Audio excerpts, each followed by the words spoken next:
Hi guys, తిరుపతిలో దర్శనంకి వెళ్తున్నా అని చెప్పేసి లాస్ట్ వ్లాగ్ ఎండ్ చేశాను కదా.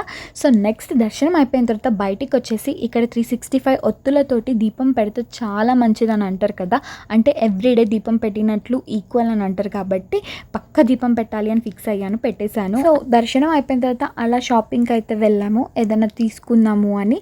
సో అలా ఒక రౌండ్ వేసుకున్నాం అనమాట. బ్యాంగిల్స్ అయితే చాలా బాగుంటాయి తిరుమలలో, అండ్ కొన్ని ఐటమ్స్ మస్తు అనిపిస్తాయి అనమాట.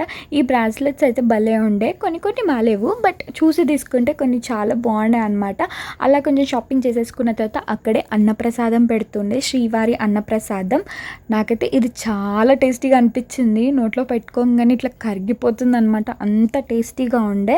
సో అంతా అలా ఫినిష్ చేసేసుకొని శ్రీకాళహస్తికి అయితే స్టార్ట్ అయిపోయాము. ఎవ్రీ టైం మ్యాక్సిమం మేమైతే రాహుకేతు పూజ చేయించుకుంటాం శ్రీకాళహస్తిలో వెళ్ళినప్పుడు అంతా. బట్ ఎందుకో ఈసారి కుదరలేదు. మీరు ఎప్పుడైనా వెళ్తే పక్కా చేయించుకోవడానికి ట్రై చేయండి, బికాస్ అది చేయించుకుంటే చాలా మంచిగా అనిపిస్తుంది. అండ్ వెళ్ళే దారిలో ఇక్కడ షో పీసెస్ ఉంటాయి కదా, అవి ఉండే, చాలా తక్కువ కాస్ట్ కూడా ఉండే. అంతే, వీడియో మళ్ళీ కలుస్తా, బాయ్ బాయ్.